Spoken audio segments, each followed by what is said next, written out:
En este vídeo te voy a contar cuál es el plan definitivo para que definas tu físico en 12 semanas, gracias al método que me ha permitido pasar de 83 kilos a 72 kilos en únicamente 12 semanas y es el mismo método que ha ayudado a más de 100 personas a cambiar su físico, como puedes ver por pantalla, entrenando entre 3 5 horas a la semana sin pasar hambre y sin restringir vida social. En cuanto al entrenamiento, lo primero es seleccionar los días que vas a entrenar a la semana.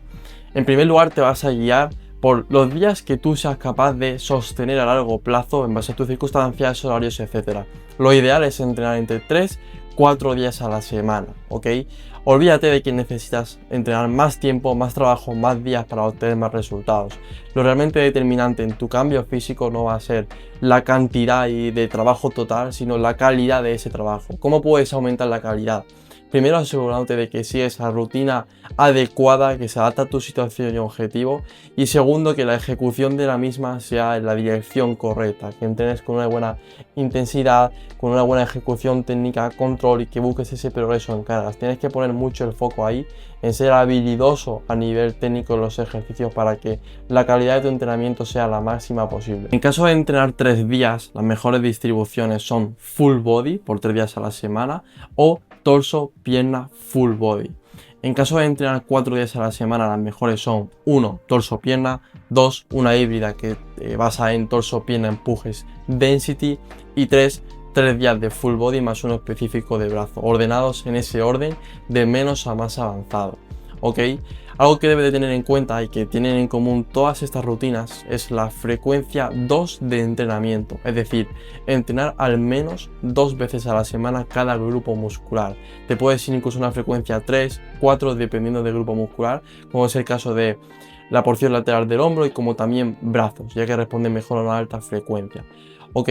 Es algo que todas tienen en común y que es muy importante, porque esto va a determinar también la calidad de tu entrenamiento. No es lo mismo, por ejemplo, hacer 10 series en un mismo día de pectoral. La calidad, conforme vayan avanzando esas series y la sesión, va a ir disminuyendo, que si haces 5 series un día, 5 series otro día.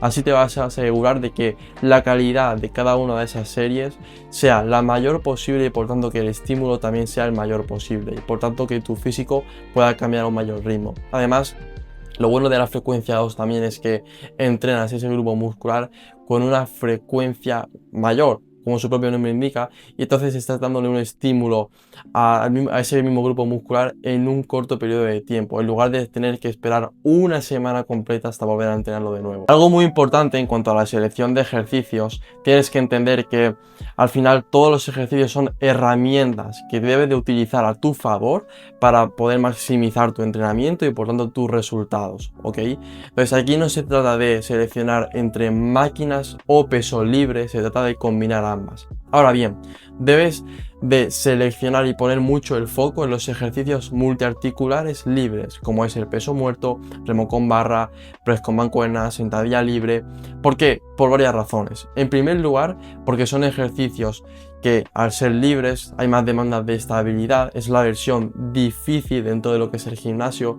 Entonces, si tú aprendes en un ejercicio libre a tener una buena ejecución técnica, un buen control del movimiento y aprender a generar estabilidad justamente ahí, sacarle el mayor partido posible a esos ejercicios, eso te va a permitir que después, cuando vayas a la versión más fácil, que es la máquina con más estabilidad externa, que está más guiado, te va a permitir que, si tú sabes la versión difícil, cuando pasas a la más fácil, vas a saber sacarle un mayor partido. Entonces tu rendimiento ahí se va a ver muy pero que muy mejorado al 100%. Entonces, si tú aprendes a hacer la versión más difícil, eso se va a trasladar de forma colateral y eso te va a ayudar a sacar el mayor partido posible a todo tu entrenamiento, ya que tu capacidad a nivel técnico, tu habilidad de movimiento va a mejorar muchísimo, y si mejora tu habilidad de movimiento, tu físico también lo va a hacer y lo va a reflejar al 100%. Y algo también importante, en segundo lugar, es que estos ejercicios libres son precisamente los que más capacidad para progresar en cargas tienes, aplicando el principio de sobrecarga progresiva, que es súper importante para poder aumentar tu masa muscular, perder grasa, etc. Entonces, si tú en esos ejercicios te centras en progresar en cargas, hacerte más fuerte, tu físico lo va a reflejar. Si tú empiezas por mover sentadilla 100 kilos y acabas moviendo 200 kilos, te aseguro que tu tren inferior lo va a ver reflejado. Ya no solamente eso, sino que tú progreses en ese tipo de ejercicios libres, se va a ver de forma colateral también afectado en tu rendimiento en las máquinas. Y eso te va a permitir que desarrolles al completo tu físico, que ambos se combinen de una forma súper buena y que al final puedan maximizar tu rendimiento en el gimnasio y por tanto tus resultados en el físico. En cuanto a las series por ejercicio, hace entre 2-3 series por ejercicio únicamente. Vale, también depende del nivel que tengas. Me explico. Cuando eres una persona más principiante, que acaba de empezar en el gimnasio o aún no sabe entrenar muy bien, para que tú aprendas una buena habilidad a nivel técnica y aprendas a entrenar correctamente, necesitas repetir, repetir, repetir. En la experiencia está la clave para poder aprender cualquier cosa en la vida. Con el entrenamiento ocurre exactamente igual. Por eso es lo ideal hacer 3 series por ejercicio, sin irte a las 4, porque cuanto más series por ejercicio, menos ejercicio vas a poder añadir a tu entrenamiento y por tanto menos completa va a estar tu sesión de entrenamiento, por lo tanto tienes que buscar ese equilibrio, ¿vale? Entonces 3 series por ejercicio es lo ideal, ¿vale? Para que aprendas mucho ese patrón de movimiento y sobre todo porque al inicio no vas a ser capaz de sacar el mayor partido posible, entre una buena intensidad de ejecución, etcétera. Por tanto necesitas repetir mucho ese patrón de movimiento para poder adquirirlo e integrarlo mucho más. Es cierto que hay ejercicios y ejercicios, por ejemplo, ejercicios más sencillos como puede ser brazo, curl de bíceps, extensión de barra, extensión de codo en polea con barra. Son ejercicios que son más sencillos y que hay que sí puedes combinar 2 series por ejercicio, pero en el resto sí que te recomiendo que hagas 3 series por ejercicio para desarrollar una buena habilidad técnica. Conforme te vas haciendo más avanzado, tu habilidad técnica es mucho mejor, tu ejecución, tu control, tu intensidad, hay más calidad en cada una de esas series, no necesitas hacer tantas series por ejercicio. Y sí que puedes ir transicionando hacia las 2 series por ejercicio únicamente. Y esto te va a permitir poder añadir más ejercicios totales a tu sesión de entrenamiento ante las mismas series totales de una misma sesión. Y eso te va a permitir que haya más trabajo de forma compuesta, más trabajo global a tu sesión de entrenamiento y por lo tanto que le puedas sacar un mayor partido. Al final no es lo mismo repartir 16 series en 8 ejercicios que hacerlo en 4. Tu sesión de entrenamiento va a ser completamente distinta y dependiendo de cómo lo hagas, tu sesión de entrenamiento va a estar mucho más completa o no. En cuanto a las repeticiones, nunca jamás establezcas un número fijo de repeticiones. No tiene sentido porque imagínate que tú vas a 10 repeticiones, pero conforme vas haciendo la serie ves que en lugar de 10, igual te puedes hacer 12 o 13. Entonces, si únicamente tienes 10 pautadas y tú pausas en las 10 cuando realmente puedes hacer incluso 12, no te estás acercando lo suficientemente al fallo y por tanto tu serie van a carecer de intensidad, de calidad y por tanto el resultado no va a ser todo el que realmente podría llegar a ser, ¿ok? Entonces no tiene sentido esto y la forma correcta de poder hacerlo es seleccionar rangos de repeticiones. Imagínate que te estás haciendo una serie de 10 repeticiones pero puedes más, te haces 12. Entonces eso te permite un abanico mucho más amplio para que puedas buscar esa sobrecarga progresiva. ¿Cómo vas a progresar en el gimnasio en cuanto a las repeticiones? ¿Cuándo subir carga? Con esta parte y este rango de repeticiones lo que vas a hacer es lo siguiente. Imagínate que vas de 10 a 12 repeticiones. Vas a seleccionar un rango, una carga que te permita ir a esas 10 repeticiones aproximadamente. Imagínate que te haces 10. ¿Qué vas a hacer? La semana siguiente vas a mantener carga y vas a buscar hacerte las 12, que es el rango alto. Cuando tú te hagas las 12, haya llegado a ese rango alto, a la semana siguiente vas a buscar un progreso en carga, es decir, vas a subir carga para de nuevo ir a ese rango bajo que son 10 repeticiones y así sucesivamente, y con esto vas a cumplir con un principio básico en el gimnasio que es súper importante para poder maximizar tus resultados, que es sobrecarga progresiva, que con el paso del tiempo vayas levantando más kilos o con los mismos kilos haciendo más repeticiones, ¿ok? Además también esto es lo que te permite, y algo importante que debes de tener en cuenta es que establezca rangos de repeticiones también en función del ejercicio que sea. No es lo mismo un peso muerto, ahí te va a interesar ir a un rango de repeticiones menor, como puede ser de 6 a 8 repeticiones, por ejemplo, y un curl de bíceps te va a interesar más ir a un rango de 12 a 15, rango de repeticiones más alto. Por eso también no tiene sentido establecer un número fijo de repeticiones, sino que debes de saber cuáles son las características de cada ejercicio y en base a ello establecer un rango de repeticiones más pesado o más ligero, ¿ok? Debes de tener en cuenta esto porque es súper importante. Y además también, algo también muy importante que debes de tener en cuenta es hacerte fuerte dentro de todos los rangos de repeticiones. Es decir, que haya ejercicios que selecciones un rango de 4 o 6 repeticiones, de 6 a 8, de 8 a 10, de 10 a 12, de 12 a 15, de 15 a 20 y que te muevas en todo el rango de repeticiones, ¿ok? Para hacerte fuerte en todos ellos y por tanto que tu rendimiento en el gimnasio sea el mayor posible y por tanto tu estímulo en tu físico también lo sea. En cuanto a la alimentación, lo primero es calcular tus calorías objetivo que te van a permitir entrar dentro de ese déficit calórico.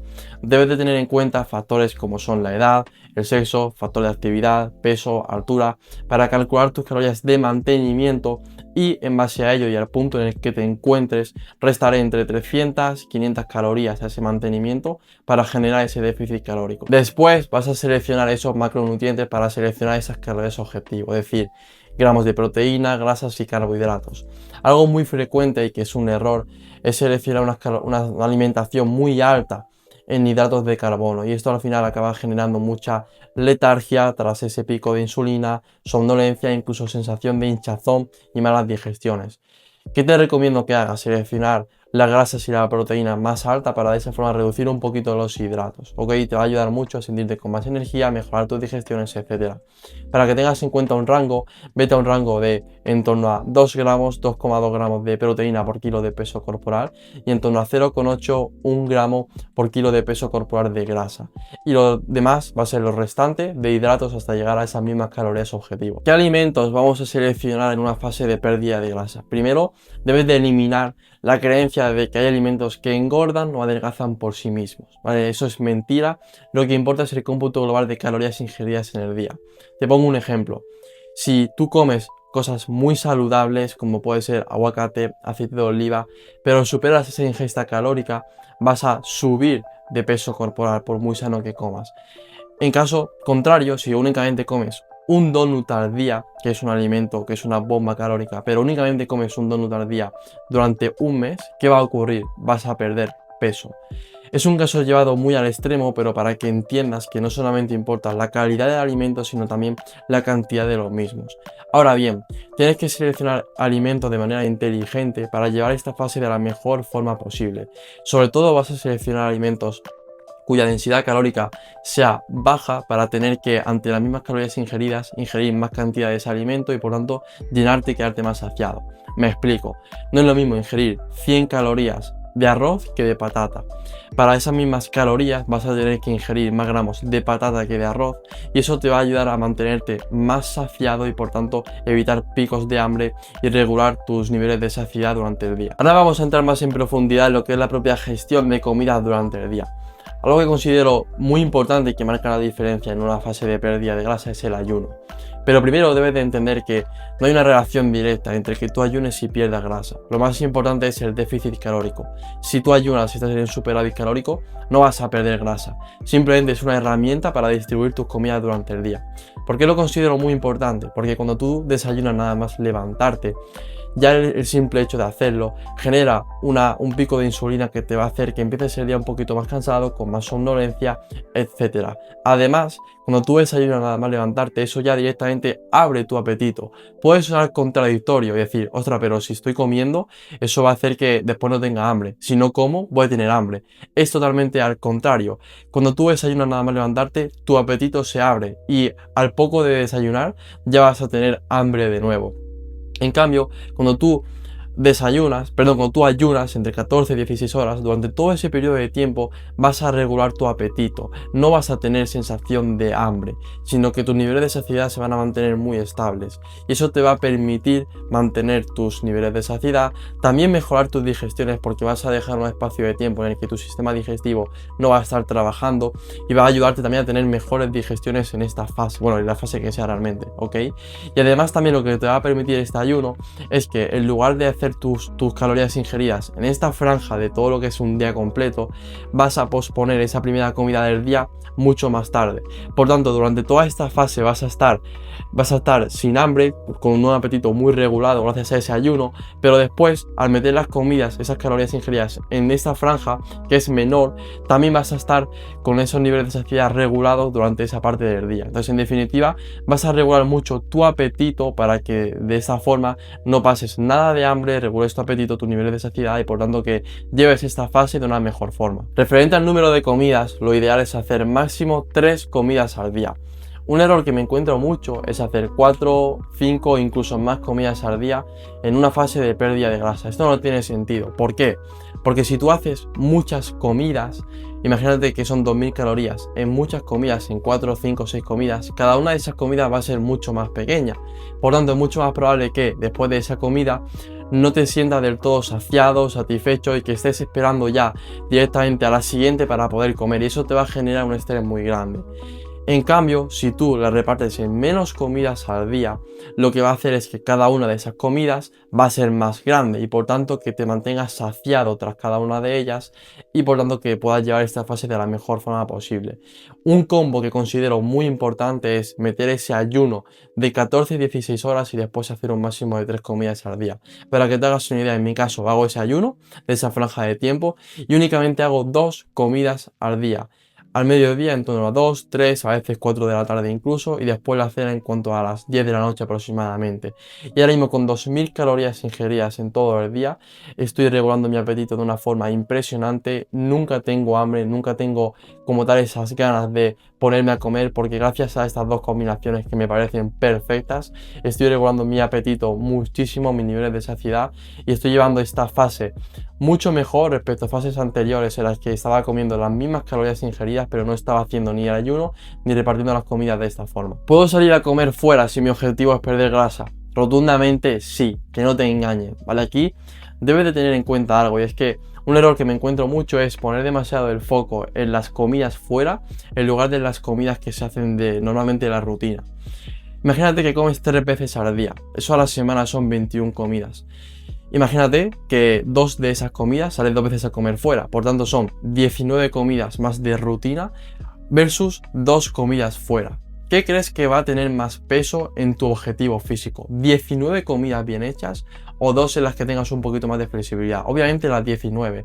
Pues tu atención, tu foco, no debe estar en esas 2, debe de estar en esas 19, en que se ejecuten de la forma correcta, que tu alimentación esté lo más adaptada posible a tu situación actual, a tu objetivo, que te permita poder mejorar lo máximo posible y después tener también esas 2 comidas fuera que te permitan disfrutar de eventos sociales, de la compañía, disfrutar también de la comida y siempre con esa parte de equilibrio y control que es lo que te va a permitir que tu fase de pérdida de grasa puedas lograrla de una manera exitosa y de una manera muy eficiente. Para generar un déficit calórico no solamente tienes que tener en cuenta tus calorías ingeridas, sino también tus calorías gastadas, ¿ok?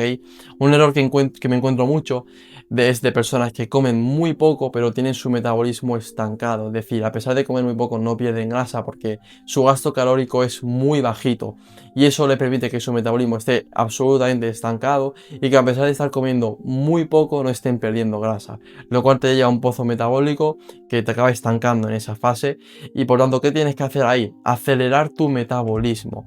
¿Cómo? Aumentando tu actividad diaria para aumentar tu gasto calórico y que ante las mismas calorías ingeridas pierdas mucha más grasa. En primer lugar, debes de aumentar tu actividad diaria aumentando tus pasos al día, ¿ok?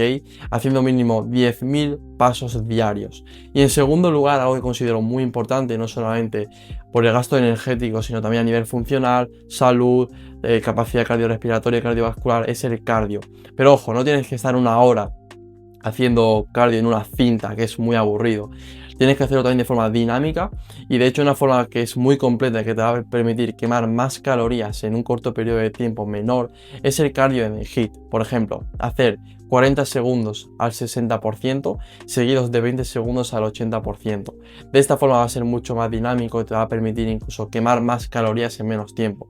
Incluso te recomiendo también que busques un deporte, en mi caso por ejemplo es el boxeo, saltar también a la comba, jugar al pádel. Son actividades y formas también de aumentar tu gasto calórico de una forma dinámica y eso te va a permitir también acelerar tu metabolismo, ok, que tu gasto energético sea mucho mayor y que no tengas que bajar más calorías para perder grasa, sino que con las mismas calorías ingeridas ya te permita perder grasa por ese gasto energético que tienes en el cómputo global de toda una semana. Todas las claves que has visto en este vídeo forman parte de la metodología que me ha permitido a mí conseguir mi cambio físico y también el de más de 100 personas que forman parte del programa 1 a 1. Personas que en algún momento también se sentían estancadas, no sabían muy bien cómo poder cambiar su físico y que a pesar de su esfuerzo y compromiso diario, no sabían qué podía estar fallando para conseguir su cambio físico. Y es que no solamente importa ir al gimnasio, cuidar tu alimentación, sino sobre todo saber hacerlo de la forma correcta, qué teclas tocar para hacerlo de la manera más eficiente y sostenible posible y para poder acortar ese tiempo entre el punto actual y el resultado que quieres obtener de vuelta. Si te sientes identificado con esto, no sabes muy bien cómo conseguir tu objetivo físico o lo llevas intentando ya tiempo pero sin éxito, que sepas que en la biografía de este vídeo tienes un enlace directo a mi WhatsApp personal, ¿vale? A través del cual me puedes contactar para valorar tu situación actual, objetivo y ver si puedes ser el siguiente miembro del equipo en conseguir su cambio físico con éxito.